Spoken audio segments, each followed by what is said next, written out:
has to be there that, look, if we get to talk about baseball, football, you talk about everything under the sun, but you're not talking about the purpose of life, why you've been created, sharing that with the non-Muslim colleagues or the people that you interact with. That's a problem, is it? It's a big problem. And how do you know those people aren't going to come on the Day of Judgment and use you as an excuse, for their misguidance or for their kufr? They might come and use you as an excuse. Well, I knew this man for 20 years. He never spoke to me about Islam. He was my neighbor for 15 years. Not once did he invite me to Islam. So everyone wants an excuse on the Day of Judgment. How do you know they won't use you as an excuse?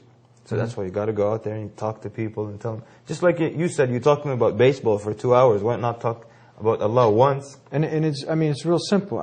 Just when people get down to the nitty-gritty of life and you just start to have people to think why they are here in this life, why they've been created. Simple things like that. Right.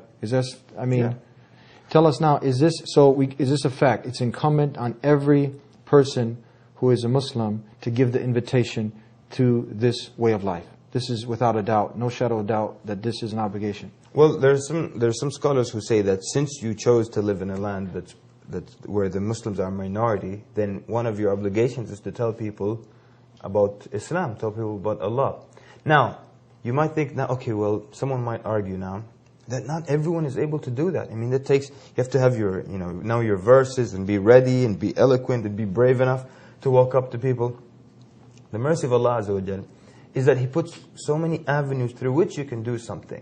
He didn't ask every single one of us to go stand in the street corner and just call random strangers and just let them have it. No. You could do it through the internet. You could do it through articles. You could do it through passing out material and not talking to anybody. That's real simple. You can mail people material. Mail it to them. Yes. Give them an email. Anything. A pamphlet. You can get that message through anything. Give them CDs, whatever it is. Give them the Deen Show. There you go. Volume 1 and 2.